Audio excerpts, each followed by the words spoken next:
Hello, everyone. Let me just check volume here. All right. This is going to be the very last reading in this series of following this book. Yes, that I've been doing this. This is the fourth video, and I'm going to conclude today. It's Stiff Upper Lip by Alex Renton, Secrets, Crimes, and the Schooling of a Ruling Class. And this is about the British elite throughout the centuries, these public schools, which are, as we know, private schools, fee-paying schools for the education of the elites, which were originally to rule the empire. I have done 3 videos before, and this is going to be the fourth and the last one. And as you know, I got interested, I told you before, because of the comparisons that I might, the comparisons between the education of the elites and the education at the other end of the spectrum, from a boarding school, nevertheless, but a boarding school for the poor. So in the last video, we saw that the children are left at the school gates here when the first day of school, and the separation and the angst, obviously, of the child who might be 8 or 6. Okay, so let us continue then. This chapter is the end of childhood, in inverted commas, and a quote by Rachel Cusk on homesickness in Outline, the book. And it says, it seemed very English to try to pass off an emotional state as a sort of stomach bug. Once inside the doors, parents' car gone, the prep school children took their first steps into an alien world. There are no credible accounts that I can find of anyone below the age of 11 enjoying those first days or weeks. Many ex-boarders talk of confusion, exhaustion, and what we now call stress, all brought on by the need to learn geographies and codes and rituals from scratch in an atmosphere dominated by fear and lacking any privacy.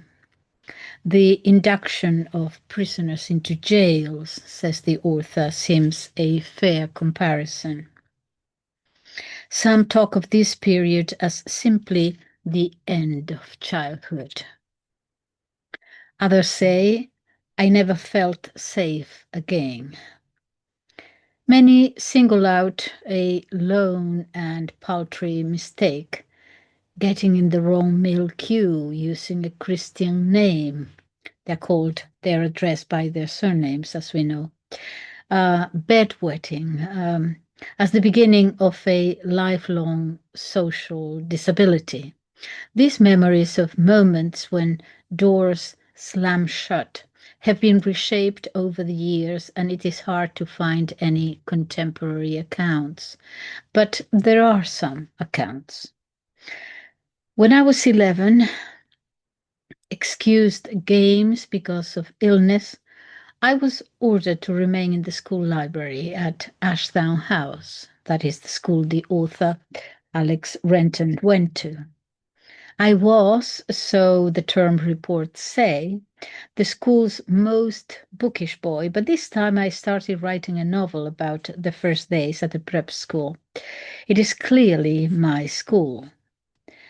Brearley House has the name that he gave to the school, has the same address, the same headmaster, just the names changed. Reading it back now, I am I am shocked by the need I had felt even then to tell the story.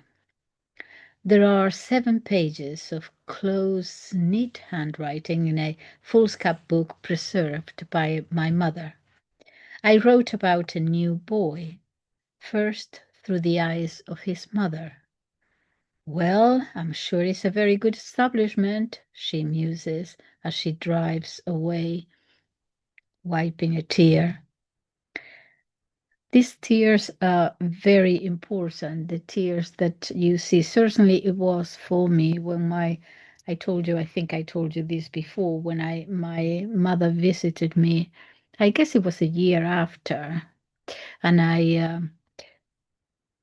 sang for her. I remember me dancing for her, and then I saw tears in her eyes, and those tears remain very, very important for me because what I understood was that she was hurting because she didn't have me with her, something like that. In other words, what I got out of those tears was that she did love me, but things just couldn't be, they were, differently. So those, your mother's tears um, can actually stay with you for a lifetime, basically. Um, So very important here, as she drives away, wiping a tear. Left behind, the boy is shocked by how huge and noisy everyone is, by the cold and dirty dormitories, the rituals of discipline and the threat of violence. The terrifying headmaster looms biggest in the jungle, his jowls, his monk's hairdo, and his attacks on any sign of timidity or weakness, his childish prejudice against the German child. If a boy, in his opinion, deserved teasing, he did it mercilessly. This 11-year-old actually wrote in this supposed novel. But the story begins with the arrival. There is an intense feeling of obscureness in the new boys as they are first led into the school by the matron. A pathetic huddle of children torn away from the comfort and serenity of their home lives to become an object for processing in the huge, strange preparatory school machine. The tear was so complete in all their minds that homesickness had not yet taken its grip on them. At the moment, they were too amazed by this new world to long for the other. I hope that I would have introduced some fun to the novel as he's reading it in adulthood. He says, I hope that I perhaps might have introduced some fun to the novel had the 7 pages gone any further. Anger is what dominates the pages, about power unfairly reserved to bullies and flawed adults, about the denial of the basic right to choose one's own destiny.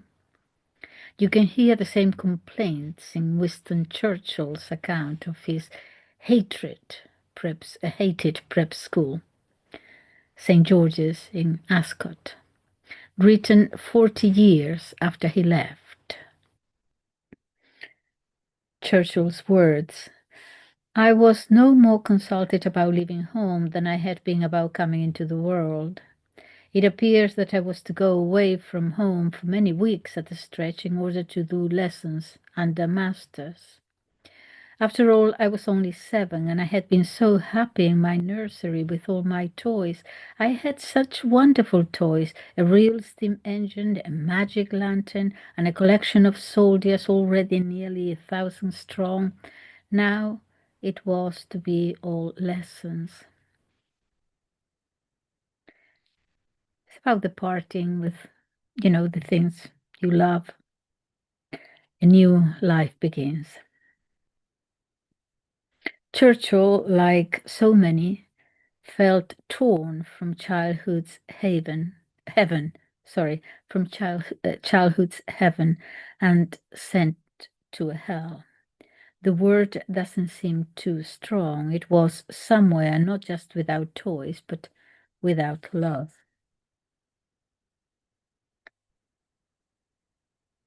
But those who, like Churchill, have decided that the experience doesn't need gloss or context, tell stories that are often angry and incredulous.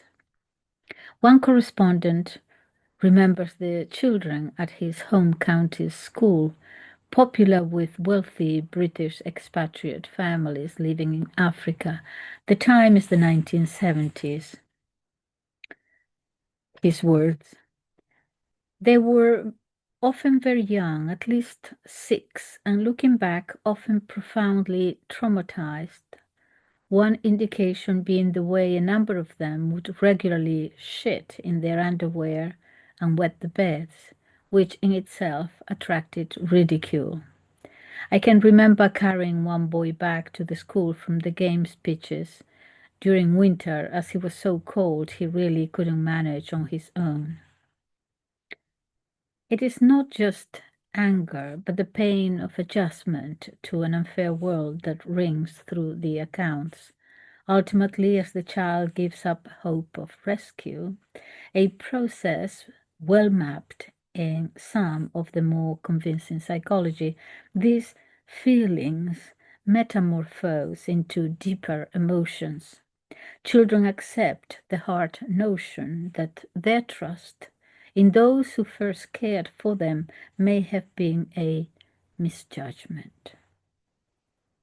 Their energies turn to coping and survival, new patterns of behavior that will shape their future selves and indeed their lives. He says, my first term at Ashton was no more or less harsh than most of the accounts. It was violent, shocking, and I survived it. I learned. In my dormitory, there were 3 of us new boys and 2 others who had been at school a year or 2. We were 7 or 8 years old. They were 9 or 10. My first vivid memory is of the 2 older boys addressing us all once we had climbed into those cold, hard beds. A story that is in my 12-year-old's attempt at a novel. As dormitory captain and vice captain, they said, they had the right to whip us for infringing any rules. Failing to fold the counterpane corners into triangular flaps when we made our beds was one.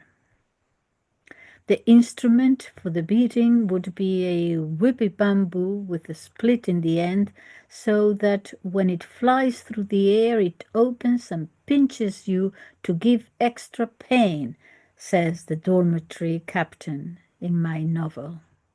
It's very sore.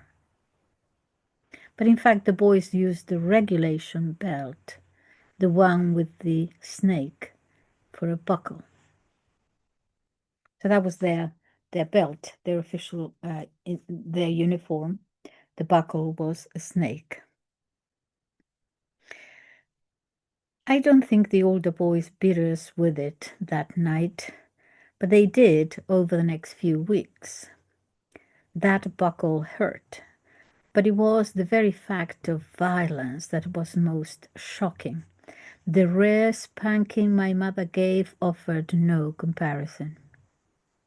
The chief rule that we broke was the one against making noise after lights out, for which Billy Williamson, the headmaster, Billy Williamson himself would beat the whole dormitories if he were drunk enough.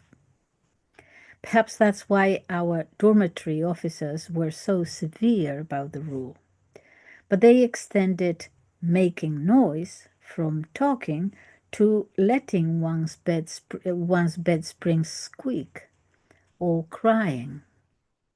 I remember lying with the pillow hard over my face to stifle the snuffles of homesickness, while also lying still as a stone in order to keep the rusty old bed quiet. All 3 of us new boys were in the same bind. The relief when the officers found another boy crying and pulled his sheets back to beat him with the belt was enormous. The relief was enormous. The noise he made during the operation was cover for you to move your limbs in the bed and perhaps take the opportunity to sob a little bit too. Stories of concealing grief come up again and again. Over time, I trained myself, a friend told me, laughing. I started by saying I was only allowed to cry every other night, then only once or twice a week, and so on. By my second year, I was absolutely fine. He is a qualified psychotherapist and firmly in the never did me any harm school. I don't remember much else from those first weeks. Few people do. Looking back, yes, I don't remember very much either. Looking back, most of my correspondents recall the early confusion and the lack of privacy more than any bullying or physical abuse. C.S. Lewis, author of the Narnia novels, wrote vividly of early boarding school life and its confusions. These are his words. C.S. Lewis, from my point of view, the great drawback was that one had, so to speak, no home. In and out of school hours, one spent one's time either evading or conforming to all those inexplicable movements which a crowd exhibits. The bare brick passages echoed to a continual tramp of feet, punctuated with catcalls, scrimmages, gusty laughter. One was always moving on or hanging about in lavatories, in storerooms, in the great hall. It was very like living permanently in a large railway station. I don't remember that emptiness. We had very prescribed, at this time we got up, then we went to mass, then we went to breakfast, then school. We did have a long time of recreation room. We had at 12 o'clock was the Angelus, and then the nuns went to have their lunch. And we had sort of about, I don't know, 45 minutes, something like that, of playtime. And then we would go and eat. And after lunch, we had a very long recreation. I think until 4 or 4:30, we would just play. And the place was absolutely huge, acres. We had many recreation rooms inside, outside. You could go and run. There was one supervisor, a nun usually, and she would just sit about and read a book or knit or pray the rosary or something. But I felt free to just, you could do whatever you wanted. So I don't have the feeling of that, a sort of a railway station at all. That's different. Anyway, let's move on. Unreliable memories. The best material on children's experiences in residential education dates from 1968 in Royston, Lambert, and Spencer Milham's celebrated book on boarding schools, state and private. The book was The Hot House Society. Lambert was a pioneer in sociological investigations who was to become a guru of alternative education in the 1970s. The book, he says, I won't go into it, but the government had paid for the research. The author finds that the book is even-handed. The tone is unjudgmental. They are only occasionally shocked though what they uncover is often quite shocking. Bullying is a major sport, they write, but the children ghost voices ring with passion and insight. It is hardly surprising that the storm of protest greeted the hothouse society. Protest against what they were saying in the book. This was mainly over what was seen as salacious reporting of accounts of homoerotic contacts between the schoolboys. Lambert was known to be gay himself. The greater challenge was that children's opinions should be taken seriously by policymakers. That was what the protest was about. A wholly novel notion. Lambert's career as a government-sponsored sociologist came to an end with the publication of the Hothouse Society, but he had already agreed to become headmaster of the experimental and markedly liberal boarding school Dartington Hall. That's in Devon. Yeah. The bulk of the stories in the Hothouse Society start unhappily and improve. An 18-year-old boy looking back reports that he was lost at first. The first few days I didn't have any friends. I was so bad I kept I suppose it was so bad I kept wanting to run away. But it did get nicer after a bit. Or after an account of long misery, beatings, extortion, and bullying, the interviewers hear, but now I am on a perfectly even keel.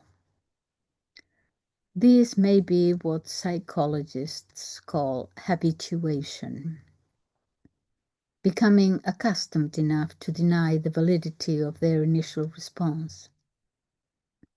The problem is that the child comes to believe that he or she was at fault, in not liking the experience, too weak or too sensitive, when all they were in fact was innocent. Survival in an unkind environment demands some kind of acceptance, because the body and mind cannot live with prolonged stress and anxiety. But getting used to it encompasses a great range of actual reactions.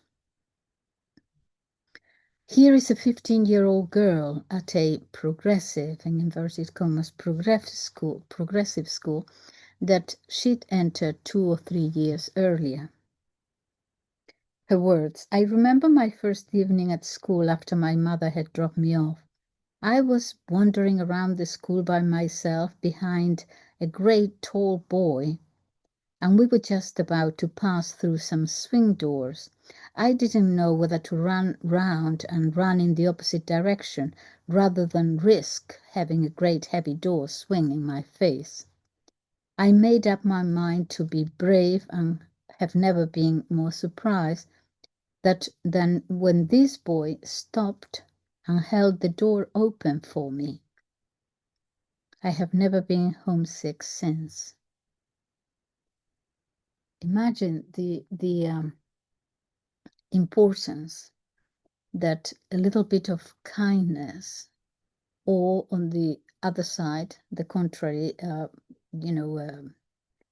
some abuse, the effect that it has on you when you are so young but alone. Just the mere fact that the boy held the door open for her. She was feeling terribly homesick. Just that act of politeness. And she says, I have never been homesick since.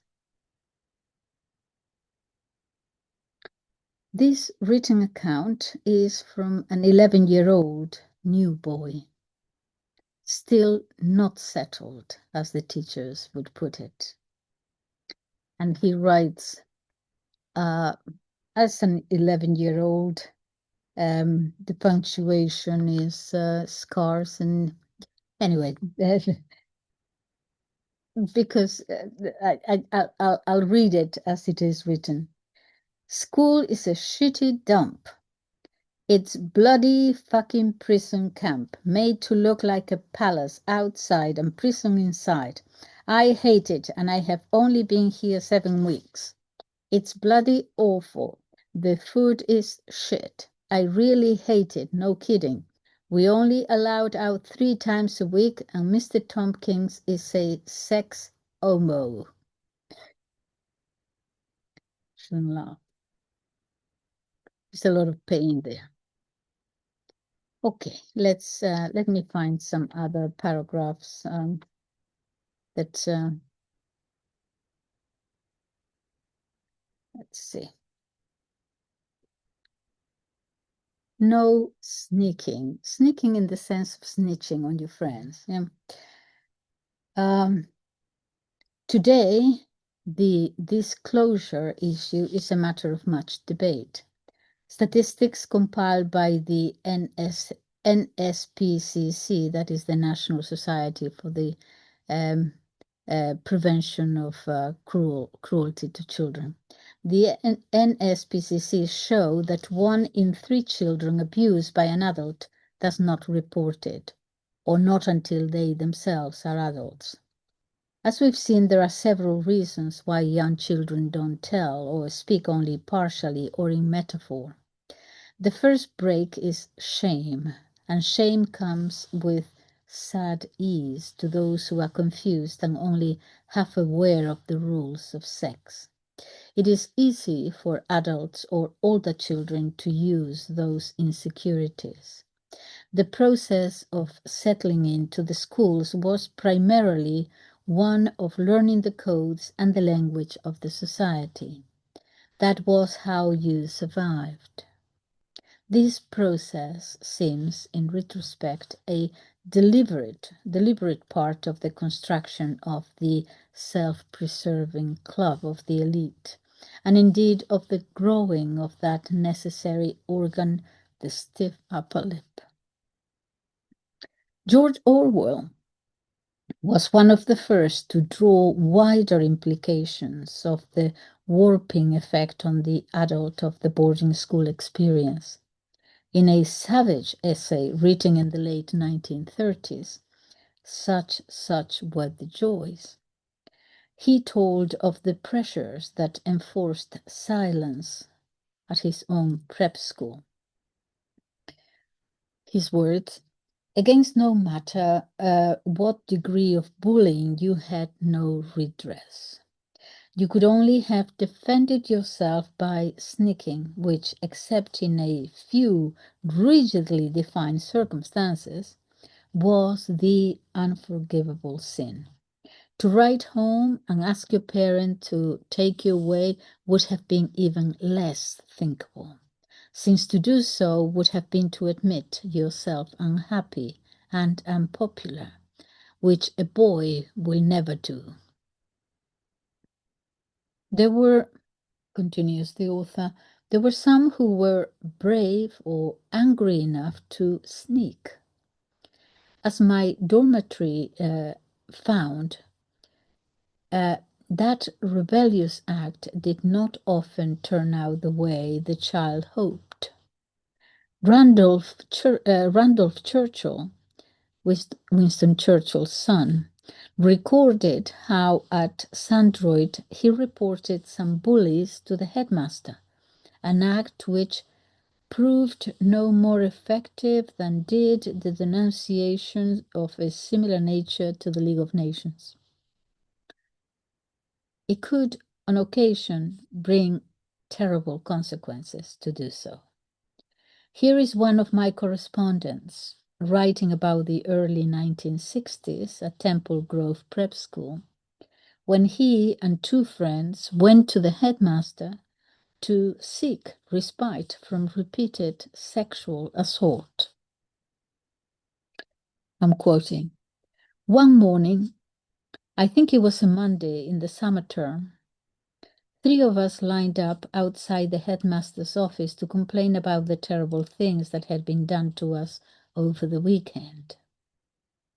We came in as a group and described what had happened, actually downplaying the graphic details.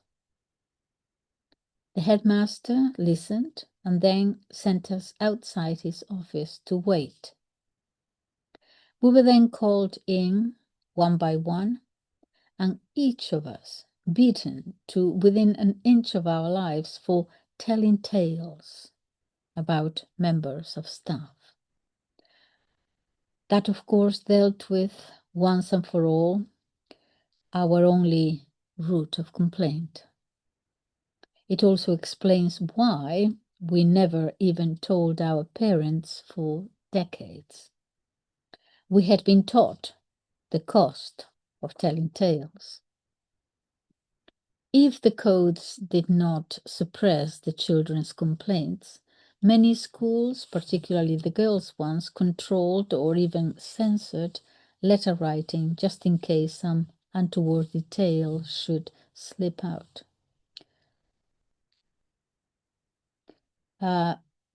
Goes on to talk about staff inspecting letters. That happened in my place too. The situation was different because most of the girls, we were all girls, a great number of them, I don't know exactly, but a great number of them did not have any family. They had been abandoned.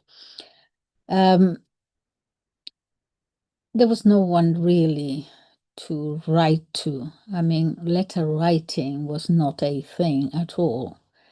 I do remember I received one letter from my mother once, and I remember that on the envelope, at the back of the envelope, obviously she had written the letter. It was saying how proud she was of me because of other things, but anyway, she obviously just sealed the envelope, and then she remembered something else. And I remember on the back of the envelope she wrote that one of my aunts, one of her sisters, had just gotten married, and I remember the sentence.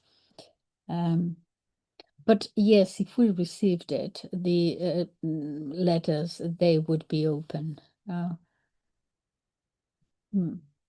Never thought anything of it, but there you go. Okay. Some historians base a conviction that children were generally happy at the prep school on the surviving letters. This is patently stupid, given the many accounts of censorship. Roald Dahl explained the drill succinctly in his childhood memoir, Boy. He boarded from the age of 9 in 1925. Quote, there was no way, therefore, that we could ever complain to our parents about anything in term time. In fact, we often went the other way. In order to please that dangerous headmaster, who was leaning over our shoulders and reading what we had written, we would say splendid things about the school and go on about how lovely the masters were. Dahl reprints his first letter, which is eerily like mine, the author says. And this is the letter written by Roald Dahl. 23rd September. Dear Mama, I am having a lovely time here. We play football every day here. The beds have no springs. We'll send you my stamp album and quite a lot of stamps. The masters are all very nice. Yeah, you can see through it so easily. Vivian Brandon unearthed some letters that slipped through the censor's grasp.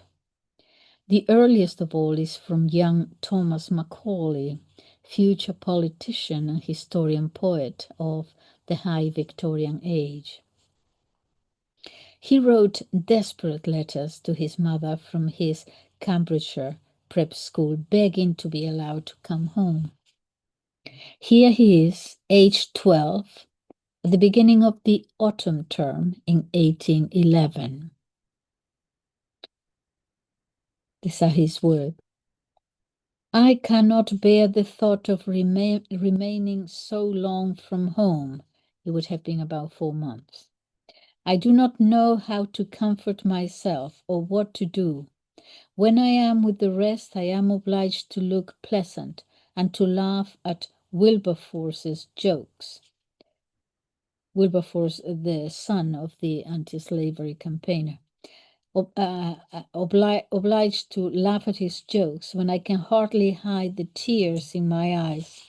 So I have nothing to do but to sit and cry in my room and think of home and wish for my holidays.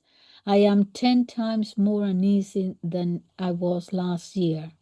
I did not mean to complain, but indeed I cannot help it. End of quote. Like many a parent before and since, Macaulay's father wrote back telling him to grin and bear it. Peter Scott, the son of the Edwardian explorer, went to school aged 7 in 1918, 6 years after his father's death in the Antarctic. The following summer, he wrote a letter, all in capital letters. Oh, Mom, do take me home, home, home, sweet home. There is no place like home. And then in ordinary writing, get me away from this confounded dormitory if you can. I adore you, precious. Lady Scott relented. She took the little boy out of school, and on a trip to Italy, he was sent back to the school the next year, though. But it is rare to hear a child taken away, to hear of a child taken away from a prep school because they were unhappy, though sometimes nervous illness did the trick, as with the 10-year-old Winston Churchill. The mother of Edward Bulwer Lytton, the 19th century politician and popular novelist, did remove him from his school, so shocked was she by her bullied son's changed appearance. He had only been there 2 weeks. Goodness. Okay, let me see.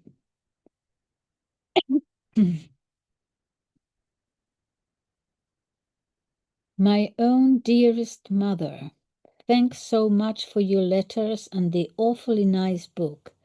This is an awful change after home, so different. I do feel sad and horrible.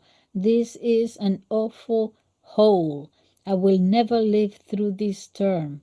Much love ever. Yours very affectionate, loving, your Hastings. That is a letter from Warner Hastings, age 14, to his mother in 1883. Most children whose parents failed or refused to hear of their troubles stopped complaining and accomplished the settling in. Many of the stories from ex-boarders looking back are vague about this transition. Eventually, things didn't seem so awful, or I suppose I must have stopped missing home, you're told. There is no tipping point, no epiphany, but the next event in their narratives is, for contrast, something enjoyable always. This blurring and indeed the surprising absence of a normal trove of memories, most ex-prep school boarders need to be pushed to come up with more than half a dozen from the 5 years they spend there, and are explained by the boarding school psychotherapists as a blocking process brought on by trauma. This seems much too pat. But the tailoring of memories to shape a narrative, the adult ex-boarder can be at peace with is significant and interesting. There are many examples. I was told by one ex-boarder how he remembered writing to his mother, asking if she would take him away. A couple of times in the first term, he thought. Excuse me. Then he settled down. But after she died and he found the letters, there turned out to be dozens and dozens of them, sent over a whole year, begging for release. Some children express their desires even more dramatically. At my school, a boy jumped out of a window deliberately, it was said, in order to get sent home, aged just 10. He was discovered, taken to the doctor, and his broken ankle put into a cast. But his parents didn't find out until he came home for the holidays. Some historians of the 19th century schools believed that suicide was quite common, though there is no hard evidence. Then and now, schools do their best to keep such things secret for the sake of the family as well as the institution, their reputation. But death in the Victorian schools, as Hathorne Hardy says, was extremely common, from accidents, exposure, and disease, with the youngest and weakest schoolboys succumbing first. Climatic deaths from illness feature in several of the Victorian school days novels. Cholera outbreaks regularly close Rugby when James Ferguson, my ancestor, the author's Alex Renton's ancestor, was there when he was there. One killed his housemaster. The death toll in the schools was one of the reasons that the investigative parliamentary commissions were launched in the 1860s. Sometimes suicides caught the public's attention. The most famous and heart-rending was covered by The Times in 1877 and provoked public outcry and eventually another governmental inquiry. My voice is breaking. This was the awful case of William Gibbs, a 12-year-old scholar at Christ's Hospital School. He hanged himself at the school and was declared by the coroner to have done so while in a state of temporary insanity. It emerged that Gibbs had been happy until bullied by a prefect, one of the older boys, and then caned for insolence to a gym teacher. Gibbs ran away. His father forced him to return to the school, where a public flogging, the punishment for running away, was in store. He was locked in the infirmary to await this. 2 hours later, he was found hanged by a cord he had rigged up to a window.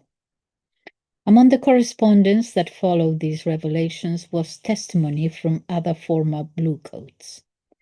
One, a vicar, spelled out in great detail what a flogging for running away meant at Christ's Hospital School. 30 strokes with a birch. It was worse than a naval flogging with the cat o' nine tails, he said, explaining how after just one minor punishment he had dug a dozen bits of broken birch rod out of the raw meat that was the back of one small and delicate lad, beaten unjustly over the theft of some sugar.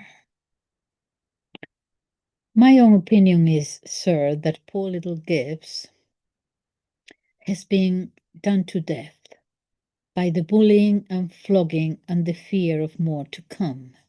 The letter continues. There was a further outcry when the inquiry decided no individual was to blame for Gibbs' death, but shortcomings in the system. It recommended that the school move out of London, which it eventually did.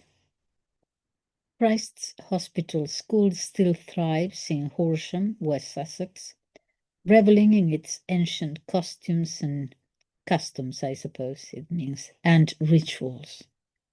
But there is not a mention of the Birch or William Gibbs in the official history. Gibbs' suicide is one of the very few officially reported. Child development textbooks maintain that suicide attempts by pre-pubertal children are very rare. In fact, it seems that because of the stigma, it is only rare that children's deaths are reported as suicide. Modern research shows that suicide is in fact a leading cause of death for under 15-year-olds. Daphne Ray says unnatural death is more common in schools than people realize, and tells a story of prep school bullying that ended in manslaughter.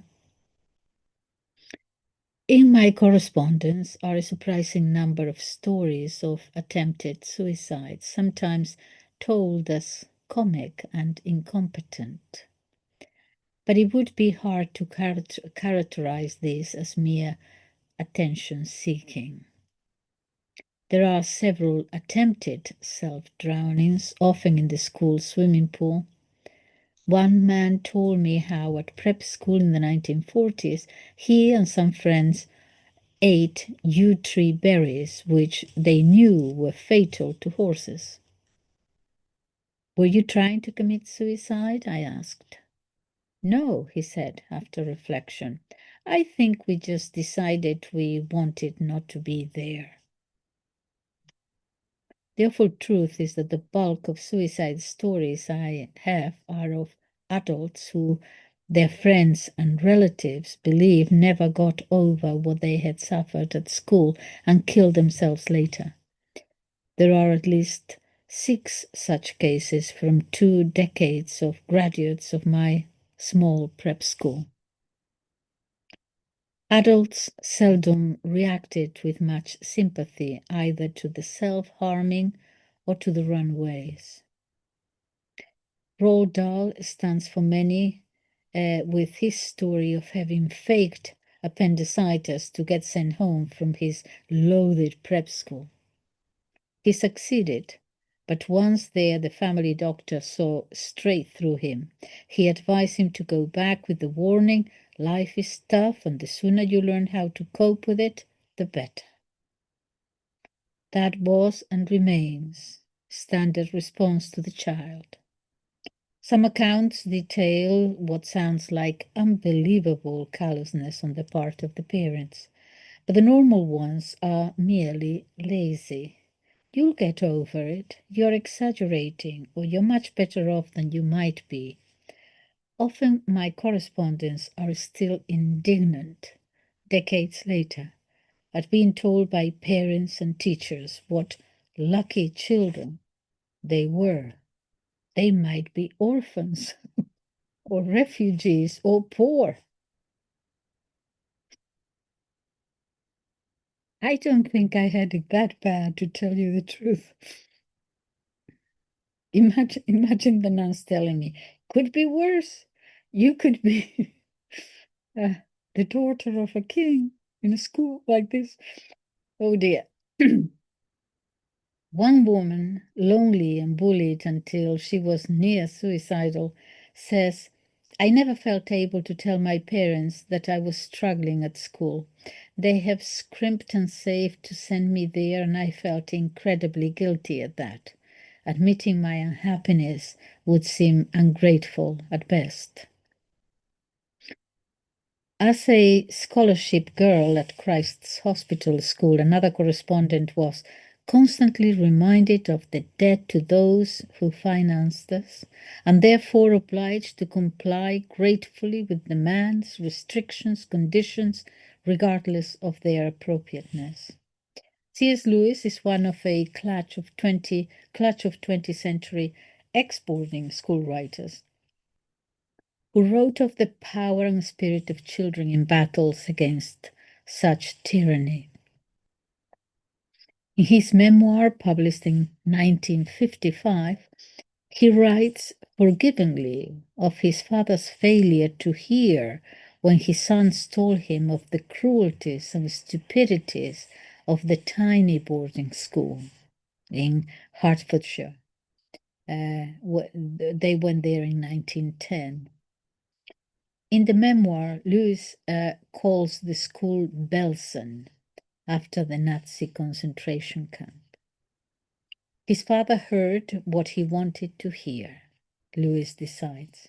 Even when he was reading the school's plainly dishonest prospectus, he was really composing a school story in his own mind. But like many boarders before and after, he lets his father off. These are Lewis's words. He did not even try very hard. We didn't even try very hard to tell him the truth about the school.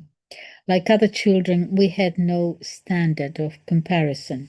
We supposed the miseries of Belsen to be the common and unavoidable miseries of all schools.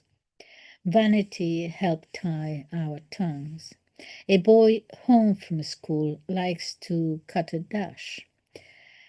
He would hate to be thought a coward and a crybaby, and he cannot paint the true picture of his concentration camp without admitting himself to have been, for the last 13 weeks, a pale, quivering, tear-stained, obsequious slave.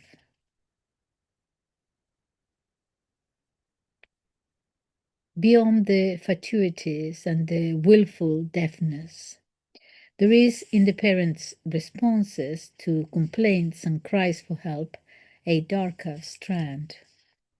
It is impossible not to conclude that the bulk of them knew what sort of unhappiness lay ahead when they sent the children away.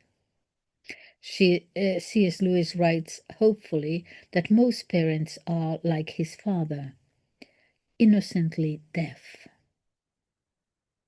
Quote, if the parents in each generation always or often knew what really goes on at their sons' schools, the history of education would be very different. But how could they not have known? From the early 19th century onwards, there was little mystery about what happened to children in the public schools. The stories of floggings, deaths, riots, fights, theft, and bullying were told in popular novels from Henry Fielding to Dickens and George Eliot, in newspaper reports, by parliamentary commissions, in the cartoons of artists like Cruikshank, and in the Cruikshank, and in the pages of Punch magazine. Vivian Brendan has many stories of parents hesitating to send their children, put off by tales of swearing and blasphemy, not to mention, as one prospective Eton parent put it, impurities, profanities, gluttony, and rioting. Even the deeper secrets, the dark vices mentioned in Harsh Tones, were pretty well known. There were several well-reported criminal trials of schoolmasters for assault or buggery of their pupils in the 18th and 19th centuries, and gossip about much more. The first recorded sexual criminal in the schools was very widely known and written of Nicholas Udall, a 16th century headmaster of Eton. He was a hard flogger who gave one of his pupils 53 stripes. when only 11 or 12 years old, for failing a Latin lesson.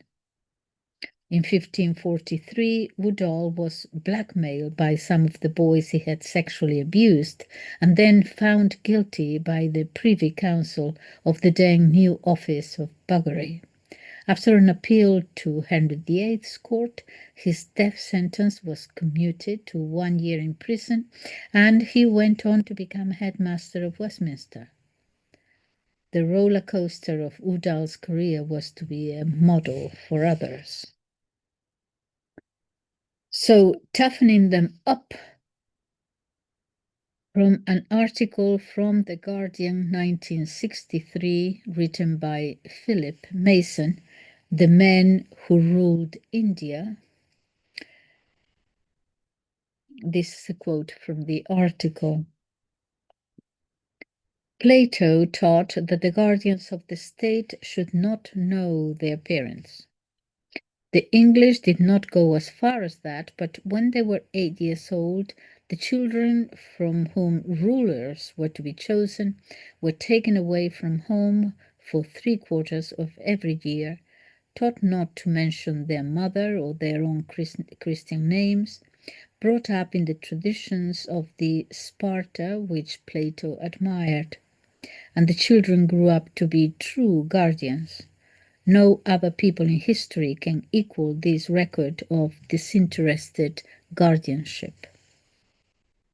Well, the Spartans, yes, went home, but it was only for a few weeks, wasn't it?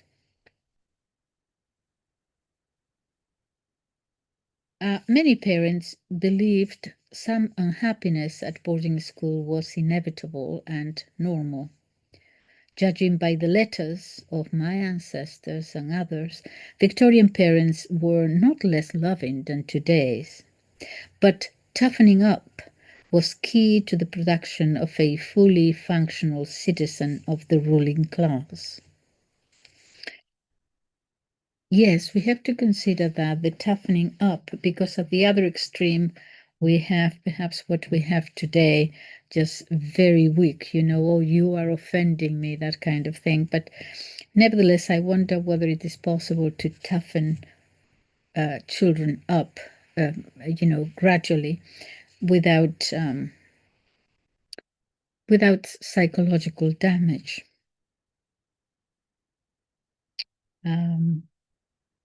Anyway, one thing to consider. We don't need to be at the two extremes. Yeah. I, you know, I consider myself. This is not about me, but I have to tell you that I don't have any psychological problems at all, and things were done differently. I guess what was different was that. Looking back, I don't see any abuse whatsoever. The rules were the rules. Rules. If you didn't follow the rules, you were punished. And we knew what the punishment was, so we knew if we broke the rules and we were caught, and we were always caught because the nuns were always there. They saw everything. They appeared like from nowhere. You were in the middle of something and you looked around to see if there was some nun there, and no, there was not. And you started doing it, and all of a sudden, there she was. They appeared from nowhere. So you were always caught, but the punishments were, we certainly know they didn't beat us. I've never seen one of them beat us up or anything. But, the punishment, well, one punishment would be, for example, for 2 years, we had films, we had pictures on Sundays, because the local cinemas would give them, the nuns, they would, I don't know how they did it. they would give them the reel of the picture, and one of them learned how to use it and so on. So that was one of the punishments. You wouldn't go to see the film, that Sunday. Or I don't know if what else? If I think I told you this before. If, for example, in the refectory, in the dining room, for example, the rule was that we were not allowed to speak during soup, during the first course. And then after the first course, the nun would go like this, conversation aloud or something, and then we started talking. It might appear to you silly, why, why were you not allowed to speak during first course? It was not during soup. It wasn't about soup. It wasn't about the soup. It could have been dessert. Okay. It was a question I can see now, a question of discipline, of if this is the rule, that is, you follow the rule and you don't break the rule. It doesn't matter whether it is during soup or during something else. Okay. So that was the rule. Breaking that rule meant that you were asked to leave and go round and round. Right outside the dining room was a huge recreation in the open air place, a patio, we would call it. And so the punishment was to go round and round and round and round. You went round and round until everybody finished and everybody left the dining room, and then you would have to come and eat by yourself. I suppose cold food. It doesn't matter. So I remember this distinctly because, again, I think I told you before, but I'll tell you again, that one time I remember very distinctly how I wanted to say something. It was very important to me. Our dining room used to be very, very long tables, old-fashioned tables. But then when the new Mother Superior came, they changed all that and they refurbished lots of things. And so the dining room was now in tables of four and four and four and so on. And I remember I wanted to say something, and I knew that I was not supposed to speak, but I said, well, I'll have a go. I looked, and of course I thought, okay, so I'll just say it now. And sure enough, I saw a nun coming towards me, and I said, oh no, so I said, look, sister, please, let me say this. I have to say it right now. We cannot wait until the second course.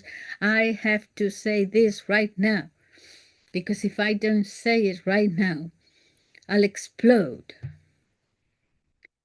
And sister said, she was like this, and she said, well, you just go and explode yourself outside. I went outside. But do you see the different punishments? We could, it was strict, but it was not that rigid. I wasn't afraid of them. I would have a go. Anyway, all of us really. But okay, never mind. So, what else?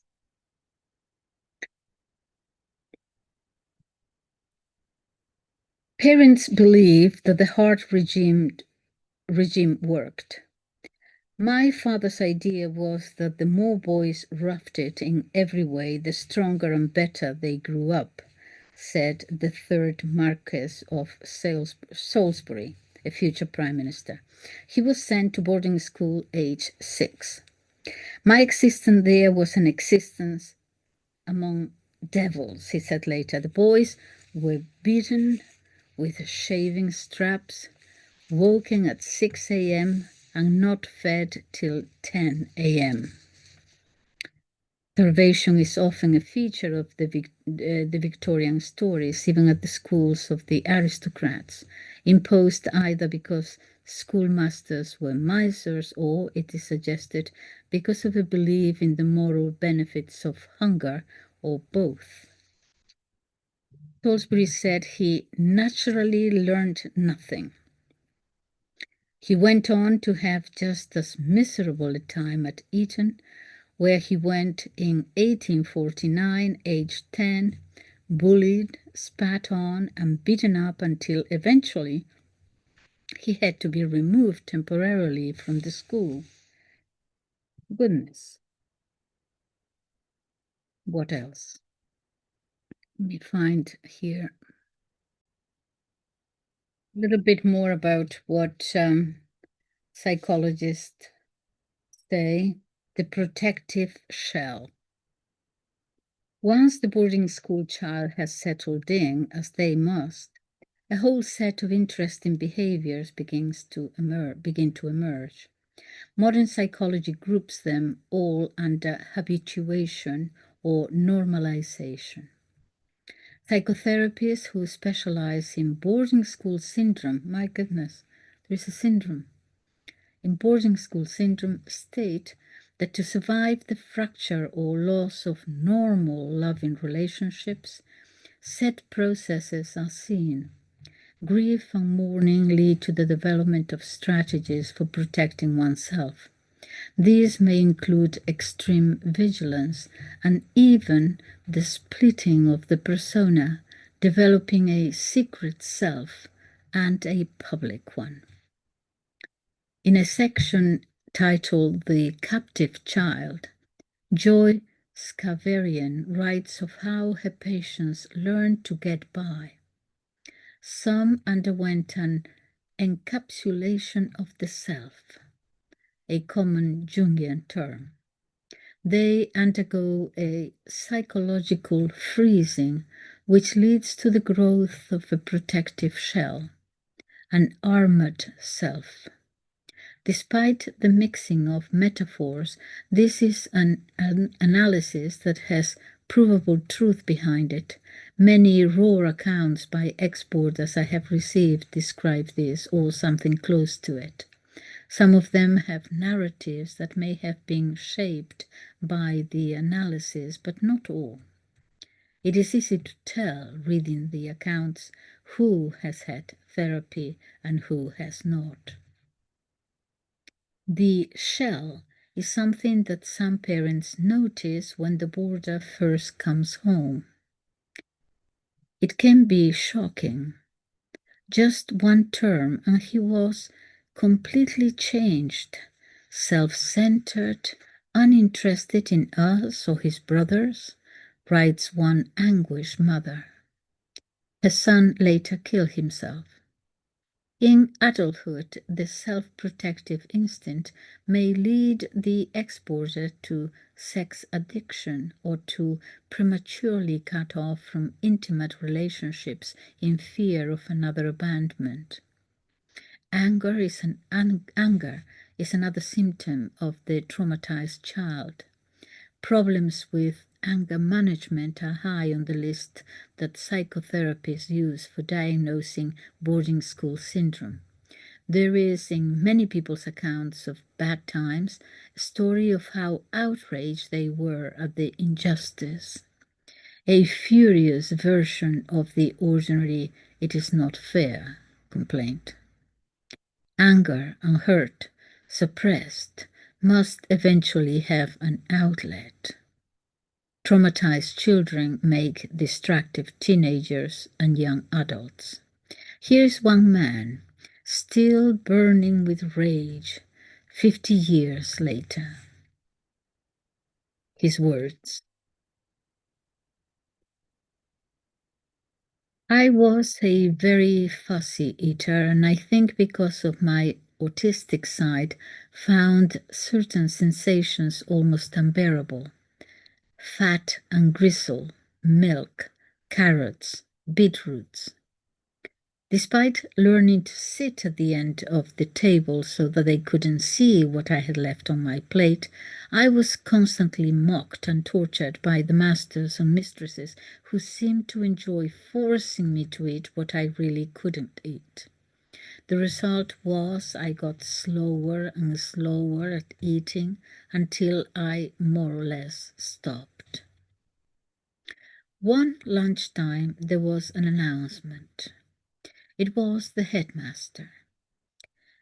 It seems we have among us a child whose table manners are so slovenly and revolting that we must resort to extreme measures to teach him a lesson so that he may rejoin civilization again. For that reason, as you may have noticed, there is a table here next to mine, but facing the wall with a mirror, so the pig in question can observe his own revolting face as he mutilates the food in front of him. It is called the pig's table, and from now on it will be Watson's place at meal times. So, Watson, come and take your place at the pig's table.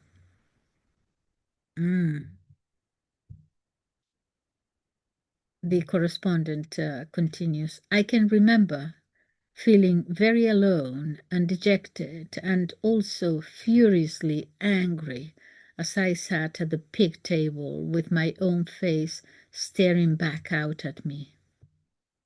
The anger inside grew and grew, and I resolved to never eat again, even if I died. I don't remember how many meals it took for them to realize this wasn't a battle they were going to win, and rather than have a dead child on their hands, they relented and let me return to my normal table. But not before there was another announcement expressing the wish that I might have learned my lesson and that revolting manners would always be punished like this. I developed severe eating dysfunction later on as a teenager, stuffing myself until I could eat no more and my tummy would be distended and painful for hours. I still have to fight not to do that when I eat.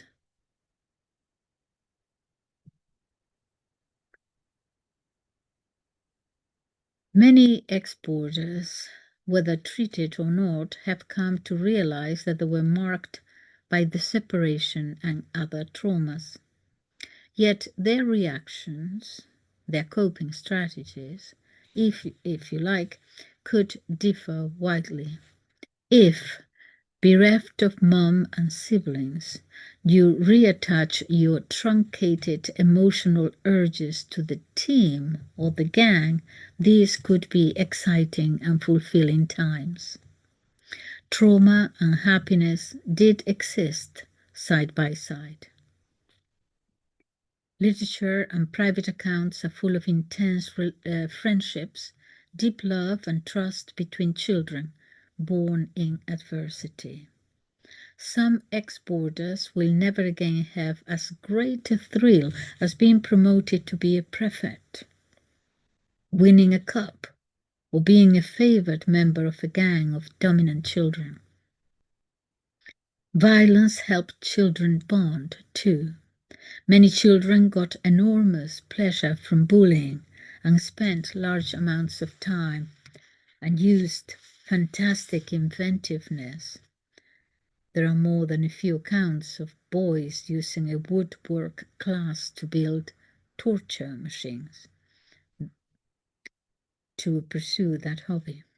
Many schools and commentators seem to have viewed bullying as another of the salutary toughening up sports.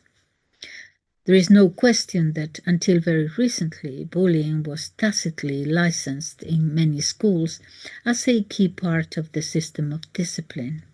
In later life, it becomes another source of guilt. Other pleasures come to the adapting, vigilant child. Some of them proved to be the birth of fruitful careers. The cliché of the professional comedian who learned to entertain by telling jokes to distract the bullies at school is accurate. So is that of the storyteller who learned their craft by entertaining bored dormitories after lights out.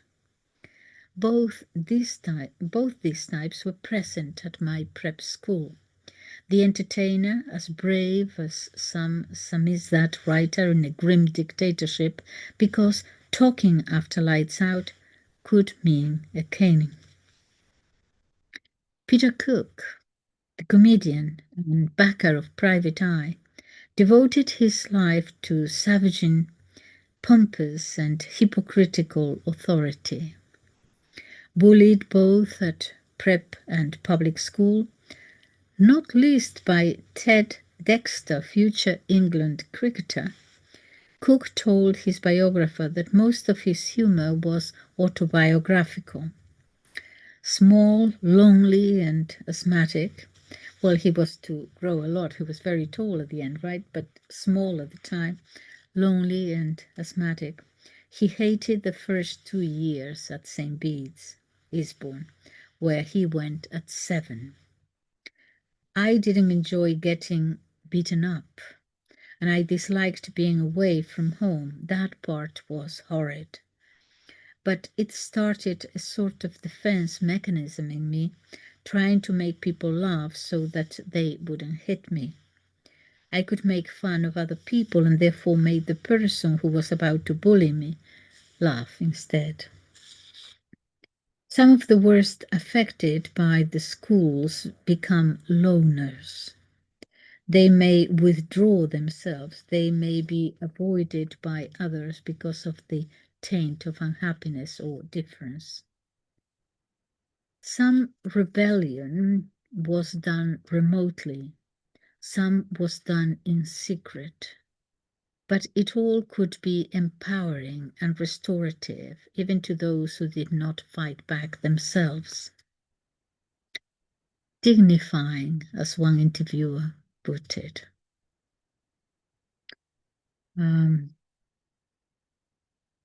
Secret rebellion was effective too. Former boarders have told me of the solace they got from intoning their hatred for a cruel teacher or a bully by just repeating forbidding words under their breath. You cunt, you shit, you bastard, just repeating those words. They help me keep my head from going under, says one. Okay. The writer Francis Wen, who was sexually assaulted by the serial abuser Charles Napier at Copthorne School, got a satisfying revenge by finding the beer and tobacco Napier used to bribe the boys into compliance and stealing them. John le Carré, David Cornwell, has spoken and written movingly of the miseries and above all the indignities of his prep school. He was beaten for cheek, slackness, filth, lying. The menu was awesome. He was hit by a teacher which he blames for his later deafness, and, like George Orwell, punished continually for bedwetting, which continued until his mid-teens. His biographer, Adam Sisman, digs into some of the more autobiographical novels, like A Perfect Spy, for details of the blighted school experience that demonstrably is relevant to a very British skepticism about the establishment, institutions, and the humans who flourish within them. The young Cornwell, at school during the Second World War, called it like living in occupied territory. He started early to rebel inside his own head. He decided he liked the Germans, since everyone hated them so much. An export, okay, many examples here. Let's go. Let's move on. Um, conforming and rebelling.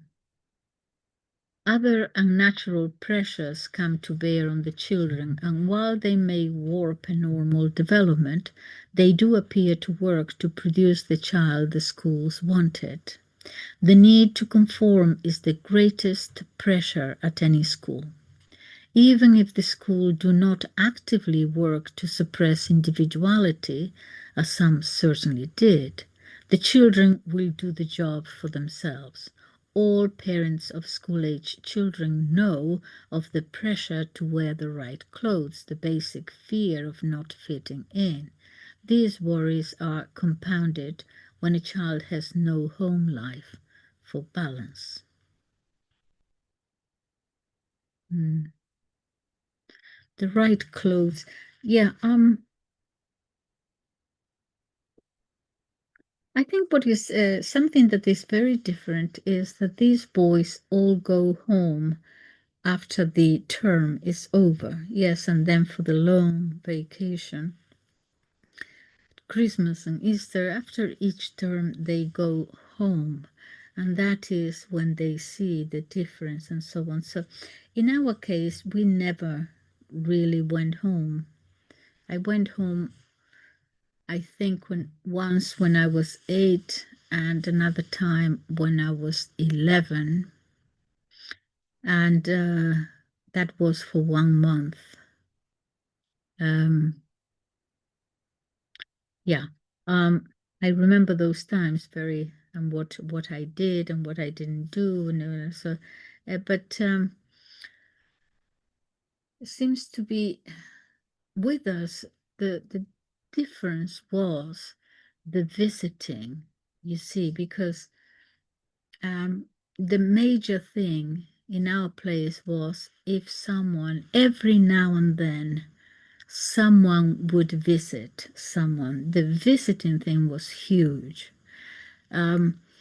So whenever a grandmother or someone like that visited, there was a rumor throughout the whole place. So and so is being visited. So and so is being visited. It was a huge thing.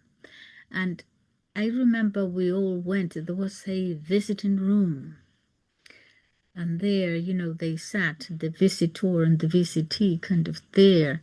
And I remember that we all used to open the door and watch the little girl being visited. I don't know why I'm saying this. It's because of this, the difference being that they go home, you see, and so when they come back, they have to kind of restart again, probably. In our thing, we did not have that contact with the outside world, so I guess the suffering was not there because of that. We had absolutely nothing else to compare it with. Um,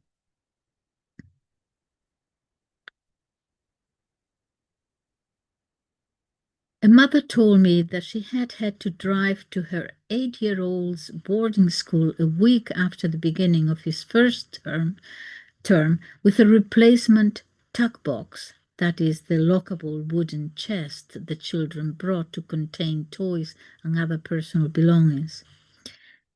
He had telephoned, weeping, to say that the tuck box he'd arrived with was too posh. It had leather reinforcements at the corners. Yeah, we had no tuck box. We didn't have any belongings at all. Okay, so the story was told as comedy, but she clearly wanted me to understand just how sensitive she was to his needs.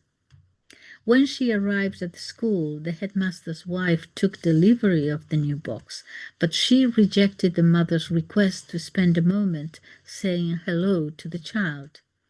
Not helpful. Hmm. Evelyn Ward tells how he had to write to ask his father to send fewer letters. He loved them, but when the post was handed out in public, The quantity young Wall received was causing comment. Yeah, the need to fit in, not to be too different. Huh? While physical frailty or incompetence at games might be a dangerous difference, homesickness was so universal that it wasn't usually a cause for exclusion, though it wouldn't do to cry more than a little. But the problem is talked of a lot in memoirs and by the psychotherapist of boarding schools survivors. Joy Sharaverian writes with anger at the belittling of what is really, she says, a bereavement. The term homesickness doesn't do justice to the depth of the losses to which the boarding school child is subjected. The need to fit sounds relatively undemanding for adults. For children is extremely important. A normal part of a child's socialization. But forcing a child to do it at high speed without any love and little support was for some the most devastating assault on the sense of self that they had to deal with. Bella Bathurst went to board at 11 because her parents were working in America. She felt from the start that she was in the wrong place. She had failed the entrance exam for a better school, and strings had to be pulled to get her into this one. She felt stupid and unwanted. Quote, I was as bad at being young as I was at everything else. Unattractive, lumpish, unfunny, neither interesting nor likable. I was shy, paralytically so. I blushed when everyone spoke to me.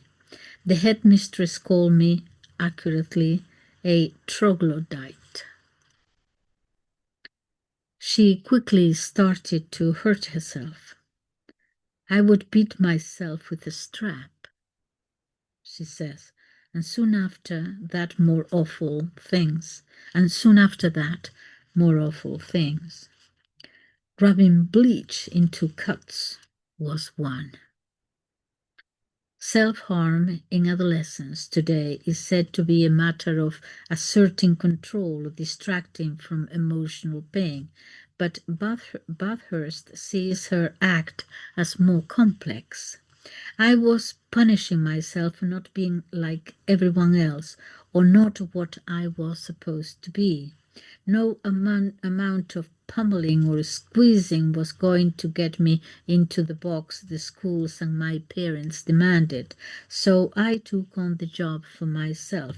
I had been beaten at home for bad school reports, so I thought perhaps it would work.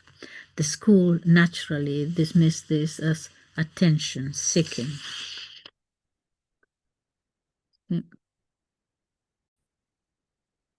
About the two personae, the splitting of the self, perhaps most significant for those who would go on to take positions of power, the schooling had forced the development of two selves, private and true, the real self, and the public, constructed self, the split persona to which psychologists of childhood trauma refer.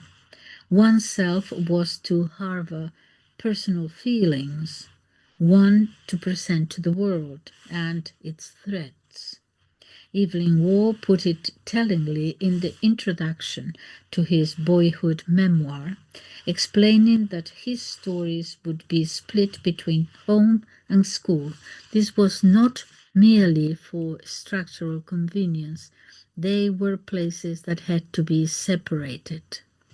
Quote, school was for the following 8 years a different world, sometimes agreeable, more often not, inhabited by a different and rather nastier boy who had no share in the real life of the third of the year he spent at home. Now, growing up now, Play the game. You're now part of the group. The handlebar moustache Eustace Hamilton Miles was educated at Marlborough in the 1870s. Too late to hunt frogs, but at just the right moment to be a philosopher athlete. He was world champion at real tennis 6 times between 1898 and 1905. Do you know about real tennis? It's different from lawn tennis. We have a court, I think there are only 2 or 3 courts in the whole of England of real tennis. Real, not from real reality, but from real, yeah. And it's actually in a closed place, and it has separate rules. We have one here near Oxford, real tennis. He was world champion at real tennis 6 times between 1898 and 1905, winning at the age of 39 a silver at the 1908 Olympics. When he retired, he wrote books on subjects from Greek and Latin syntax to the failures of vegetarianism and, of course, the value of sport. Cricket, he announced in Let's Play the Game, the Anglo-Saxon sporting spirit. That's the name of the book, Let's Play the Game, the Anglo-Saxon sporting spirit, 1904.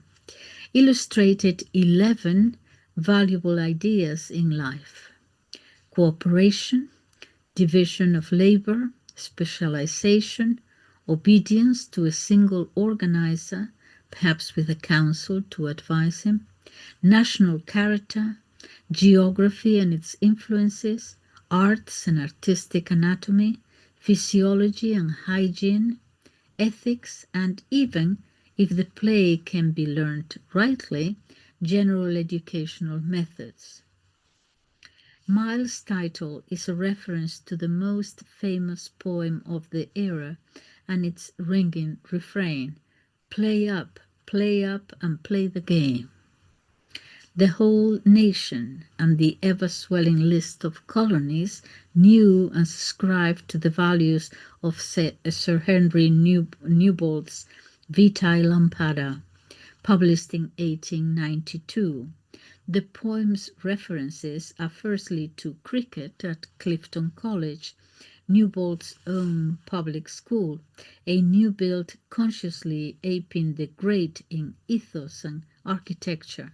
Then we move from the grassy pitch to the bloody desert, and the British Army's disastrous Sudan campaign of the 1880s and 1890s, in which my great-grandfather fought as a young officer straight from Eton. This long campaign was, by any measure, a grotesque imperial failure, with parallels to the destruction of Iraq in this century. This was published in 2017, I believe. Can think of other things going on today. A pointless to the destruction of Iraq in this century, a pointless and destructive war with a melodramatic climax, the slaughter of General Gordon and thousands of Egyptian troops at Khartoum. But the poem turns all this horror to a pageant of stiff upper lip heroism, and thus a triumph. It's a long poem. It ends, these they all with a joyful mind bear through life like a torch in flame, and falling fling to the host behind, play up, and play the game. Okay, this is going to be important. You are part of an elite. Stay there. Play up and play the game became a text that would define the simple notion that was at the root of British imperial self-belief. According to one of the most famous Harrow headmasters, Henry Montague Butler, it was all his boys needed to know. On the eve of the First World War, he said, whether it be a matter of cricket or politic or professional engagements, there is hardly any motto which I could more confidently recommend than play the game. It is common in 20th century histories to point out that it was with Newbolt's songs on their lips and exploits at cricket on their minds that the troops of the 1914-1918 war marched to their slaughter.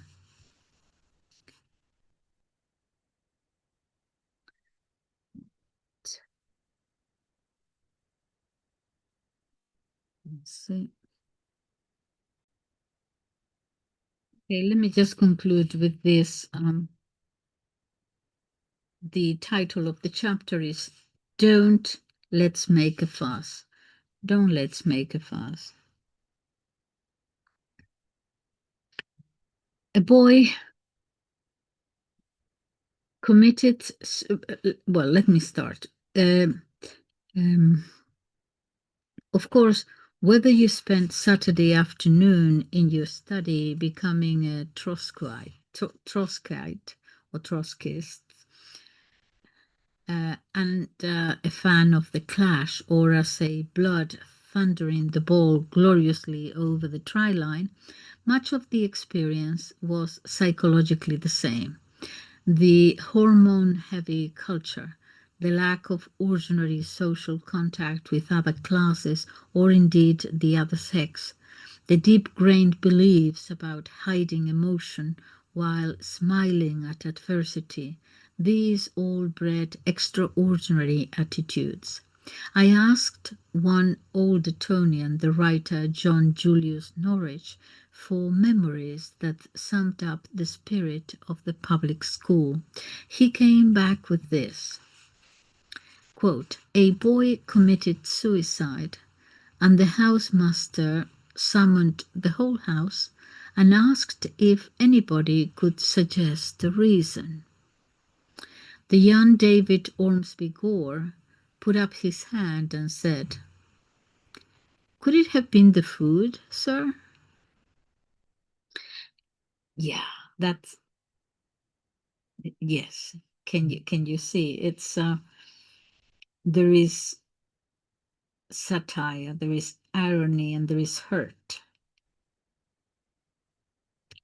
And this is a very good example of what the continentals call the English phlegm, the stiff upper lip. Could it have been the food, sir? Perfect. That's the English. Some people say humor. There is a lot of also some pain there, hidden by the irony and the satire. There is a perfection in this awful story as one of its type. Ormsby Gore, who became as Lord Harlech, a well-known politician and diplomat, was joking, but the joke is complex. Yeah. He is mocking a certain sort of British phlegm that denies mental weakness, or at least can't be bothered to explain it. So Ormsby Gore is mocking himself and his lack of empathy and insight, but lacking such things is not seen as a hindrance now. It may well be a positive when faced with life's trials. Humor, at its driest, marches alongside the stiffest of upper lips. The British were swapping dry and dark jokes and anecdotes about the ruling class's absurd imperviousness to emotions or to physical pain more than 100 years earlier. A favourite tale of pluck and self-control in extremis that most public school boys still remember comes from Waterloo.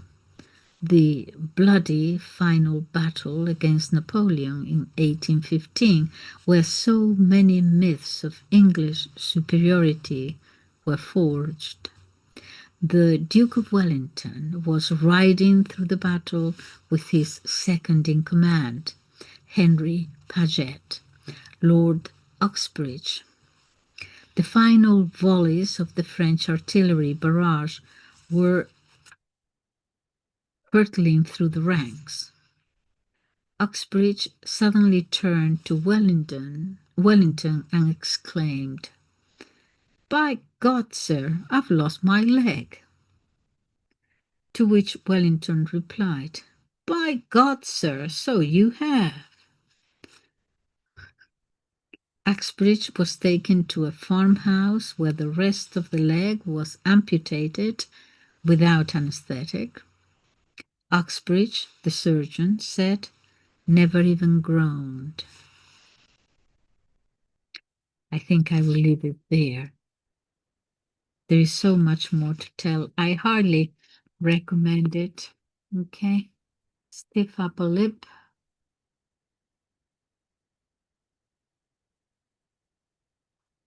by Alex Renton. Published, I got it in a second-hand shop. Published by Weidenfeld and Nicholson. And the year of publication is 2017. Thank you for listening. Bye-bye.